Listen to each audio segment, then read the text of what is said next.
Okay, we are recording. Hey, Jim, Good afternoon, Sean. how are you? I'm doing great.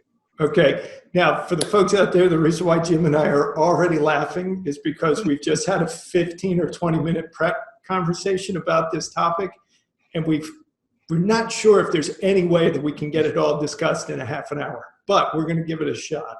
So, to kick things off, to remind everybody, my name's Sean O'Rourke. I'm a cyber liability consultant for Combs and Company, which is an insurance brokerage and consultancy headquartered in New York City. Your turn. All right. I think this is the only question I might be able to answer during this half hour. I'm Jim Mottola, VP of Data Privacy Security Investigations at Porzio Compliance Services. We're a wholly owned subsidiary of Porzio and Bromberg and Newman, a law firm, and my area of specialization is really in risk investigations and the convergence of the physical and the digital world, which this is the perfect convergence of the physical and digital world. This is going to be a good conversation. I thought our first one was good. This is going to be really good. So the first thing is I brought a prop just because of the topic of conversation. This is what I normally wear when I go to and from the office or anywhere else. So I thought I'd keep it on just for giggles. So today's topic is about contact tracing apps.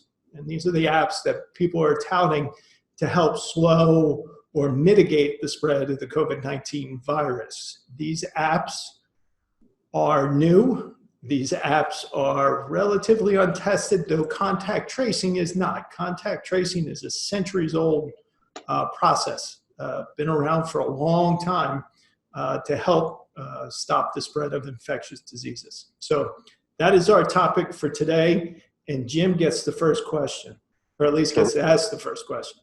Terrific. So, there has been a lot of solutions that have been put out there. So I guess from a technology perspective, Sean, how do these things actually work? Okay. So there are a lot of people have probably heard, especially in the U.S., and we're going to try to focus in the U.S. Because other countries are doing their own thing in a lot of ways. But in the US, there was a big push in April and May by Google and Apple, because they're the two most popular operating systems on mobile devices, to come up with a platform on which contact tracing apps can be built. And they did that. They launched it May 20th. It's basically like an API, which is an ability for you to talk to an application to talk to some other form of or source of data. So really what we have at the moment here in the US is a platform on which states now can build contact tracing apps to their specifications. As of the moment, and we're recording this, July 27th, as of the moment, nobody has launched an app on that platform. No state has done it. As we talked about, some private companies are doing their own things with it and whatnot, but as of right now, nobody's built an app. But here's how it's supposed to work. Somebody builds the app. On the app, what it does is it uses the Bluetooth feature on any mobile devices, and it sends out what's called a chirp or a ping. If anybody's seen The Hunt for Red October, you know what a ping is.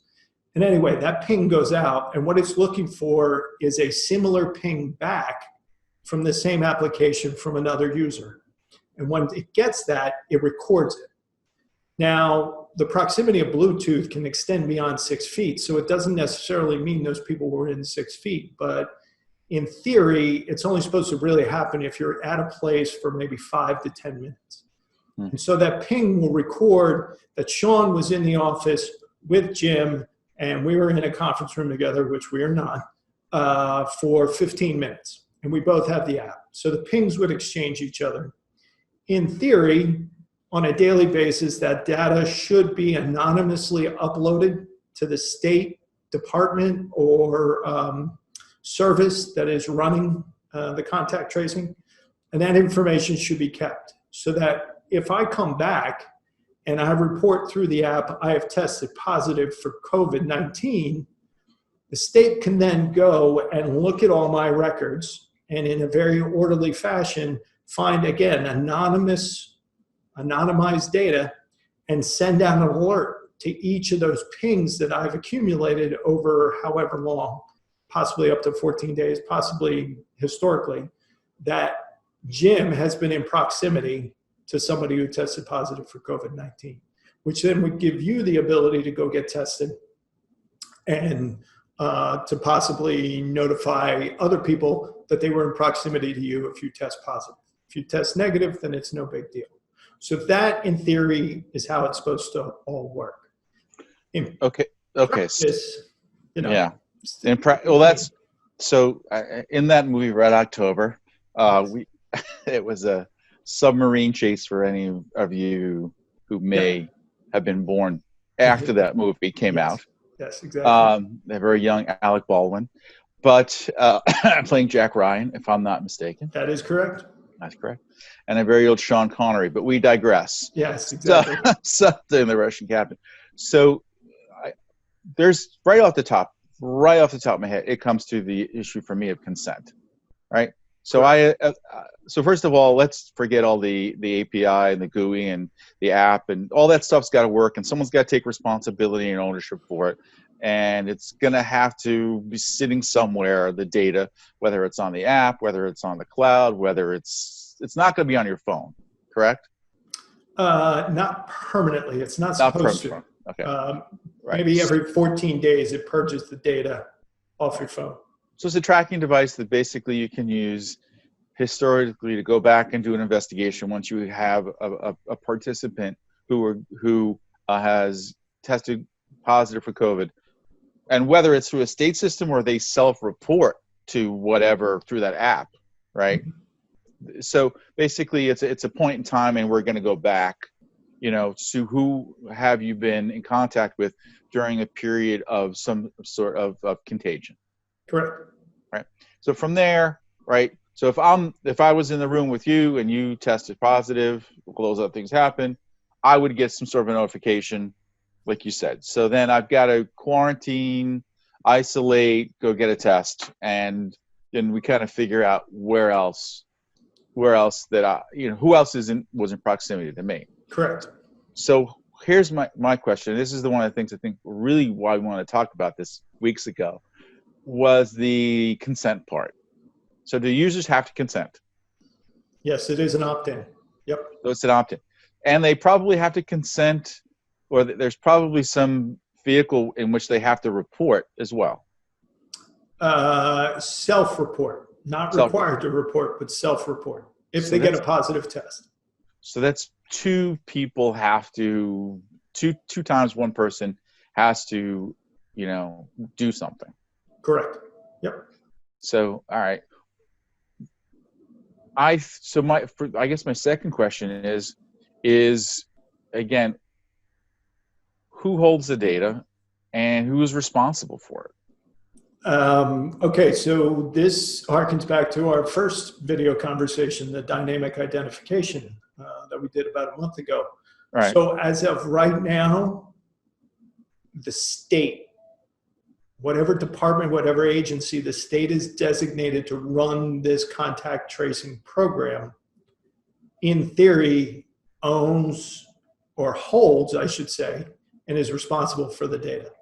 Right. So probably like Department of Health, right? I mean, most likely, right? Because because even under FERPA, right, for education, the Department of Health is kind of playing a big role in this for notification of with consent or without consent. They can even Department of Health can help school districts make that notification. They don't need parental consent to make a notification to the Department of Health, but the Department of Health is integrated into the situation now. So what comes to mind to me are the laws that are governing the use of this data, right? Mm-hmm. So which one are we going to pick? Or are we forging new territory here?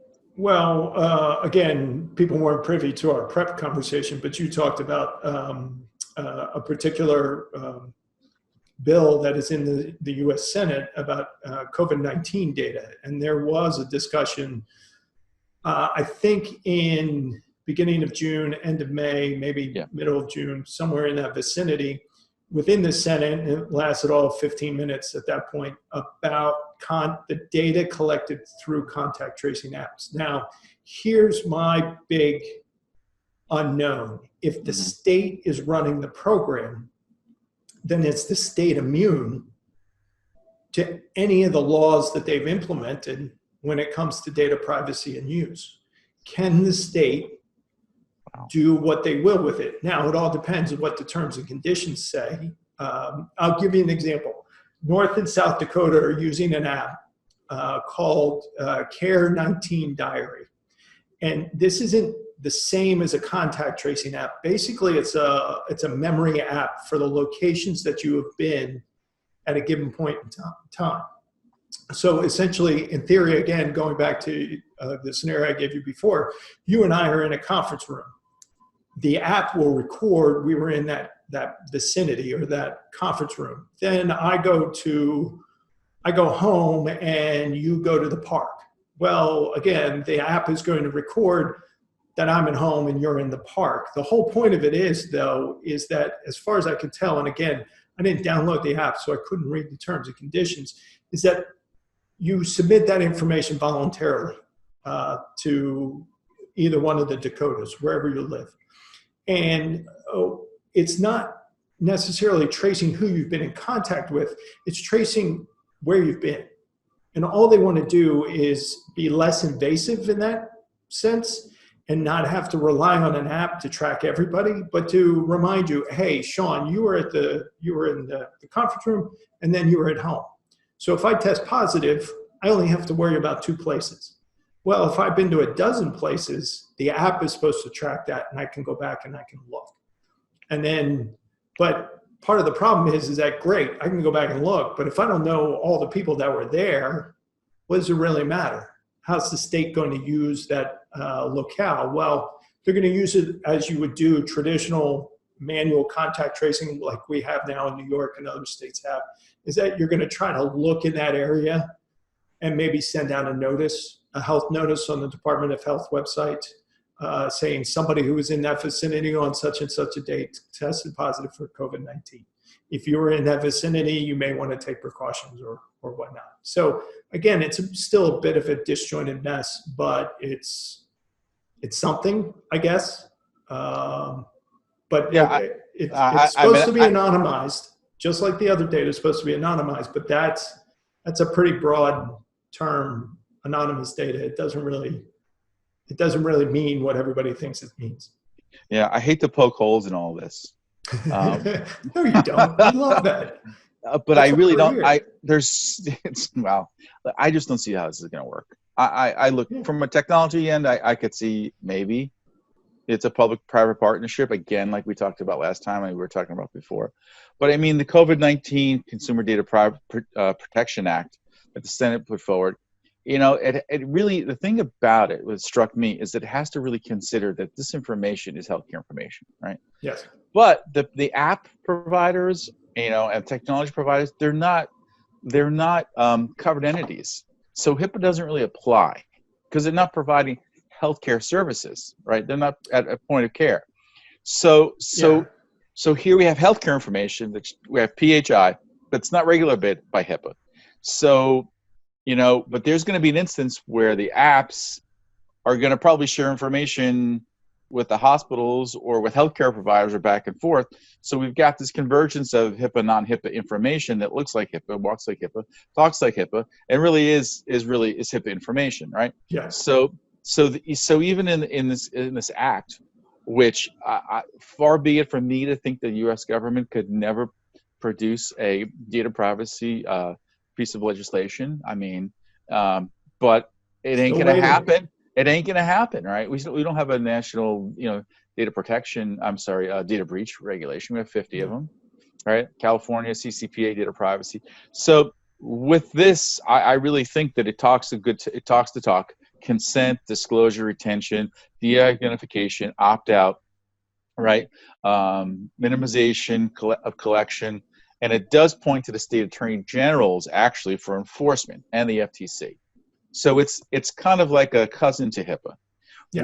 where I think one of the interesting things that I saw, it doesn't prohibit companies who produce these applications from using that information for other purposes. That's where HIPAA does not do that. So we have a very commercial friendly application that's going to aggregate a lot of information about individuals, intended to use them for tracking, but that data could be used someplace else. That's why I don't think this is going to pass, because I don't think this is a consumer friendly data protection regulation, and it's national. So what we were talking about before, which I think is really the most interesting part about this whole thing, is that what is California going to do? Yeah. Because they have the only robust, maybe, data protection regulation in the country, right? I think there are a few other states, Colorado might have something, but and then, you know, so from a data privacy perspective, what laws are governing this? And this is a rush, because, you know, with technology, right? There's going to be a rush to get this out. Yeah. How many flaws and vulnerabilities and encoding issues are we going to have that are going to create vulnerabilities? Well, I mean, you and I have already talked about South Korea, New York Times expose on South Korea's contact tracing apps and all the security features, flaws that they found in that. The UK has already had flaws found in the one that they built and whatnot. Look, that's just going to be par for the course, unfortunately. But to your point about the laws, given your background, obviously you were federal law enforcement, if the state is running the app, quote unquote, even if they don't build the app, but if they're running the app, does CCPA still apply? I don't know. That's a great question, because I don't see an enforcement action by the FTC against the state of New Jersey. Yeah. I don't think that. I am more, if this is going to be pulled off and it's going to happen in a short period of time, yes, some states have gotten ahead of it. I don't know, can the federal government put the whole thing together as far as the technology and deliver it? And I mean, if think about it, if you were going to, why not just use Facebook? Well, use an existing platform. I think this is kind of back to the conversation we had last time, you know, was that, you know, if you want to spin something up quickly, it's hard to do it yourself. So try to find an existing platform that may lend itself. Yep. But I also think there's a couple of other issues here. The first issue is I just don't think people are going to want to let Big Brother know where they've been and when they've been there, because there's a whole host of other ways that this information could be used. Just like, you know, Ancestry.com, you know, 23andMe, when people are using their, we're submitting DNA samples, and then I believe it was Pennsylvania, was using those DNA samples to close cold cases. Yeah. Right. I mean, so I know one of the things we talked about was, you know, how does law enforcement get a hold of this information, and how would they use it, or the government? That is all you. I have no experience, but I'm sure you can envision a whole host of ways. I'm sure it's going to require subpoenas and court orders, right? I mean, it's out there, but then what about exigent circumstances? You know, is the health of, you know, and again, back to FERPA. FERPA, you know, doesn't make it seem that just, you know, the health crisis is not an exigent circumstance. So you still have to practice processes in order to get consent and to go forward, right? Mm-hmm. You know, and I think that's the issue here, is how important is that information to the national health crisis in protecting individuals, right? So where does the right of the individual, where is it outweighed by the right of society? I think that's going to be the litmus test for that, and that'll be a Supreme Court issue, right? I mean, the first time that data, someone tries to use it for something other than its intended use, which right now we really don't even know, because we don't have a piece of legislation about it. So I think that information could be used for good. It could be used for, you know, purposes that it was not intended for. I just think we need to wrap our heads around how and when it can be used, and you know, and for what purpose, because you know, like most things, technology is so far ahead, the law trails behind, and by the time it catches up, technology's on to the next thing. And I got a question for you. All right. On this, because we kind of touched on it, but it's been in the back of my mind. Okay. So the states control the programs, the states house the data and what have you. what if a big pharmaceutical comes to the state and says, I'll buy that data for $500 million to help me develop my COVID vaccine? I think the entire issue comes down to the need, the overarching need for us to use this information in a way that is contrary to most of the data privacy principles that we would like to be practicing. Yeah. It's very theoretical, I guess, but I just think that if we had a data privacy, if every state had a data privacy law, it'd be much easier, because you know what? They would probably all look like California. And before COVID, most of them were kind of moving towards that. Even New Jersey had like 3 or 4 different laws, bills that were being presented. Yeah, in the assembly. So, I mean, I think what we see, and we always come down to this, data privacy, information security, right? New York's got some very strong language on information security, but on data privacy, it's going to be state driven, and the states are not there. So we could go round and round about this, but I just don't think that that this data is going to have to be it's going to have to be in the hands of a commercial entity, and I guess the question, or the thing we should discuss, is that suppose that COVID continues for the next 12 months or longer, and there's a need for us to do contact tracing, and the application comes out and the information's available, and at some point it actually works, right? What other uses could this information or technology be used for beyond this? Oh, in terms of the technology, I mean, we would have to have a whole another 5 conversations because I was sitting down sort of jotting ideas on that, and I started to run off the rails, because I could start thinking of different things. Take us there. Give us a couple of rails you ran off of. Well, the first thing is because it's a proximity sensor type of deal. Yeah. This is in retail. Retail's tried this for years. They've tried to post little devices, Bluetooth devices, all around retail to find out who's been where and how long you spent there. If there's a contact tracing app that actually works and people get used to that idea, I see that returning to the retail market, because it really didn't work because you have to opt in for it and whatnot. But if there's a platform already existing that people can build on top of and say, hey, I'm going to give you discounts if you're in my store and you notify me through this Bluetooth connection, I'm going to give you an extra 5% or 10% on your purchase today. That is definitely going to be done. Obviously, law enforcement. If this thing is, because how many people really turn off their Bluetooth? So now all of a sudden this thing is chirping all the time. Right now, I'm going to turn off right now. I'm shutting my phone off right now. Yeah, well, I can't. I have the timer running on this, so I can't shut mine off. But I'm getting rid of it. Again, that you and me both. I would like these devices to just go away if we could, but it's not going to happen. But this thing's chirping all the time. So since that signal is constantly going out,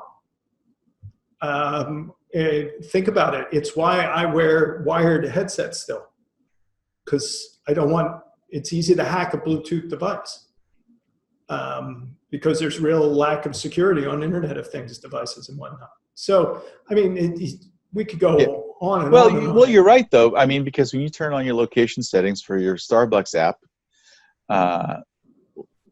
what happens? You're driving through town, and hey, everybody knows. The banner shows up. The banner shows up. So yeah, I mean, I think there's lots of other ways this technology wants to be used. Just look at our user history on your browser and all the things that you may be talking about. You start talking about something, and it shows up on your phone, right, as an ad. Right? So I guess we should probably wrap this up. Correct? No, I think I want to ask you one thing from a law enforcement perspective. Okay. Do you think courts could be swayed for this app to be legally used by law enforcement? Or is it going to be something that law enforcement is going to try, and then the courts are either going to rein them in or saying, no, that's illegal, you can do that? Especially since it's an opt-in and it's broadcasting out the message and you already know that it's doing that and whatnot. Well, but user consent does not necessarily mean that it can be used for anything beyond its intended use, right? Okay. That's part of the principle of any privacy principle, right? So as a user, you would probably want to read the terms and conditions, right? But I think that's where the legislation or the legality has to come into space. I would say, I would feel much more comfortable if it was just used for its intended use. I think that's where the COVID-19 Consumer Data Protection Act falls short, is that it should be just used for its intended use only, period. And right, and I think that, so to that extent, I am not somebody who believes that law enforcement oversteps its boundaries on a regular basis, right? However, there are times where, and because most of law enforcement, federal law enforcement anyway, you're doing these investigations in conjunction at the direction of the U.S. Attorney's Office. Yeah. Right? So, and no one wants a case that's going to get thrown out because through the poisonous tree, because you violated some regulation or law, right? Yeah. And so evidence is important. However, what we do know, there are a lot of places where it's not black or white. And those are the types of things that kicked up the Supreme Court, right? And that's the issue here. So I think we need to be as clear as possible on what the do's and don'ts are and the rules of the road, so that law enforcement can act responsible. And if it doesn't act responsible, it's pretty clear. Yeah. And I just don't know if we're going to be able to put all this together, right, and in something that is useful and protects consumers' information, when we don't really have the framework in the country for data privacy federally. I think all the states are hoping that this starts to subside and they don't have to use these. I seriously think that. I mean, do you think do you think 6 months out that this conversation that we're having today is going to be relevant? From COVID perspective only. On the data privacy perspective, you went off the rails once, and you were right. I think that RFID, or that proximity of people shopping, is something that, yes, and I know we may even spoke about it. That is a big deal. If you're in Macy's or in Target, they want to know how many times you went over to look at slippers or whatever it is that you buy. I know you like to wear lots of slippers around the office. I've heard that. Hugh Hefner, right here. lots of slippers, and it's kind of a problem. But anyway, but I think that would be really customizing the ad to the consumer. Yeah. This is what this is all about, man, right? But the technology will be here. The technology is already here. And yes, right. I think this will be a relevant discussion COVID-wise for at least 12 months. Do you think the technology how do you see the technology evolving into something that maybe is a little bit cleaner, smoother? To your point, there's got to be some sort of regulation. I would love all the governors to get together and say, hey, we're going to do this, but we're going to limit the data usage.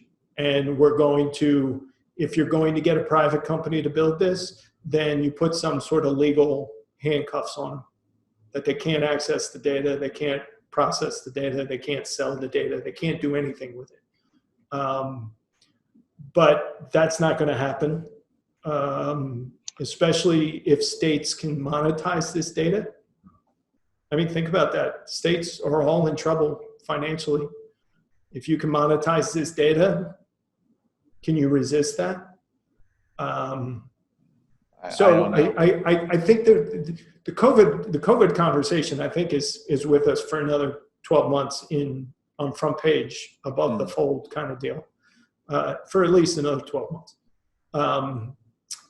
That said, this technology conversation, if the death rate falls below 3% and becomes more like a flu, around 2%, maybe the states don't care about the technology anymore. Maybe they can live with that, because it really is, that would be flu levels if it drops below 2%. Yeah. I mean, and I guess then you're going to look at the efficiency of creating this app and the technology and the data privacy regulations versus doing it manually. Correct, which most states are already doing in some form or another. They've asked for volunteers. New York, Connecticut, New Jersey have agreed on a partnership because there's so much cross-border travel among those three states. They want 17,000 to 35,000 contact tracers. Now, this is before there's any app out there. They just want people who are agreeing, you know what, I was here, I was around these people and whatnot, and report that in. That's the old school way of doing it. But again, at some point, if the numbers start to go down, the treatment is much better, the survival rate is without long-term repercussions is higher. I can see states losing interest in this. Yeah, I think for an app developer or technology company, there are a lot more applications, and this just might be the way to get some funding. Oh yeah, that's a good idea.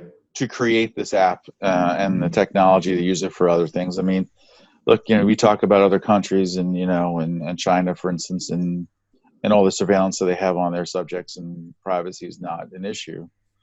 In the United States, we've been heretofore pretty lucky, but the technology is starting to lend itself to applications that that butt up against that, against privacy.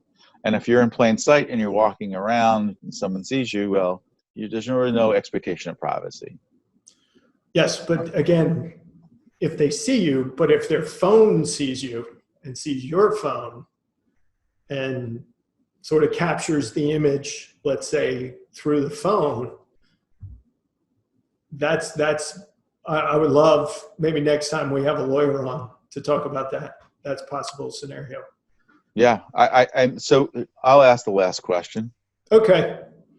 So if you wanted to avoid detection, how would you configure your phone so that, I turn Wi-Fi and I turn Bluetooth off. And you just go off the cell tower? Just go off the cell tower. I would also turn off Find My Phone if you have an Apple phone, or I think there's a similar application on Android. But you can't, I have my location turned off, but still some of the apps, because of GPS or however else they're configured, they require location data. So sometimes I have to turn it on for that app and turn it off for other apps. I mean, there's no way to efficiently use your mobile device and turn off everything. Yeah, I've tried it. Yeah. It's a real hassle. Yep. I mean, and every new app, every new update changes things just a bit, and you might have to go back and reconfigure it. I will not be, even if these contact tracing apps become available, I will not be installing. I won't put them on my phone. So that's just me. Again, I'm not looking for people to be paranoid. I'm just looking for them to be aware. And I'm not comfortable with the way this is currently laid out that I would put that kind of app on my phone. And I think that's really a very high barrier to entry here, to adoption. I just don't think people will do it because it's pretty altruistic. I mean, honestly. I mean, and again. Yeah, but if you're think about it, if you're a potential high risk individual, so either you're older, you have asthma, you have diabetes, will you be more likely to opt in to this? That's true. I agree. I think that's a really valid point, but I just don't know about the 20-somethings that are out there running around. Yeah, if they care about, yes. I agree with you. If they care about their privacy, if they care about not exposing all their information, then yes. But I don't know. I would really like to see one of the states really come up with a number. Like I'd like to see with South and North Dakota. I'd like to see what number of users they have. And that's just a location app. I mean, there's a lot more privacy on there than a contact tracing app. I would really like to see their numbers. But, yeah, I think we're going to have to look to see some of the other countries and see what they've done. I think Singapore pops up again, all right? But I mean, I think they've gone out. So I think we're going to have to look at these examples, not from a technology perspective, but from a user end perspective. Right. And it's really about adoption. If you're asking folks to opt in, you've got to have some compelling reason why they should opt in. And protecting your privacy is something that people will probably blow by if there's an overriding health concern. Yeah, I think you're right. Which, again, how much can we argue with? If you need to get back to work or if you need to get back to your life, but you're at risk and you think this app will help protect you more, then again, it all comes down to people ethically handling this data. Some of the applications I've actually seen are ones that people are using inside their workspace, like their offices. Oh yeah, you mentioned that. Yep. Which I thought was I could see that. I could see schools and I could see confined areas where where the population are participants. There, you could at a workplace, and again, maybe we need a lawyer. You can probably require people to do it, but and how do you report that through HR? Schools the same way. I mean, right? So parents give consent to their children's information through FERPA. So I think in a controlled environment, in a controlled environment, but in a limited, population, a cluster, you might be able to pull this off in clusters. Yeah. And then if you can connect those clusters to one another, you might have some sort of crowdsourcing, if you will, which might be better than just pushing it out and saying, hey, anybody want to participate? Just like the thing, not to get too political here, but the masks, right? I think when McDonald's and Target and Walmart said this is what's going to happen, well, that's a game. To me, that's a game changer. And it might be the same thing if you're going to come to work. You may say, look, but can you really, as an employer, can you force people to do that? That's a legal question. Yeah. But I think in a controlled environment, if you control that environment legally, you can do a lot of different things than just kind of out in the wild. Well, I'll tell you what. So this is July 27th. Let's our December conversation, which is just 5 months away. We will revisit this topic. Okay. Let's see where we are in 5 months. I think we're going to do it back to your Red October. I think we're going to do a little crazy Ivan here. Okay. Well, I mean, if something does change in between, we can always move it up. But I'm giving the slow-moving political nature of governments and what have you 5 months to see where we are at that point. It's going to be interesting to see. There's a lot going on out there.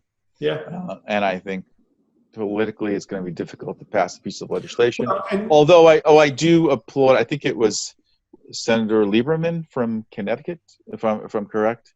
Maybe not Lieberman, but yeah, I know who you're talking to. Former Attorney General of Connecticut, who's now the senator. Yeah. Right. I applaud the two senators for pushing this, and even and as well for the Republican senators for pushing this. I think it's a step in the right direction. This could be that watershed moment that creates some sort of national data privacy regulation. That's the optimist in me speaking out. But for them to address this means that everybody's thinking about it, and it is. I think that someday we may see something that is like the CCPA, and then it would be much easier to retrofit an application, and basically in a needs-based solution if we have the legislation and the regulation there. To me, as my closing piece, is that I think it's important that if we had some data privacy regulation, conversations like this would probably go a lot smoother.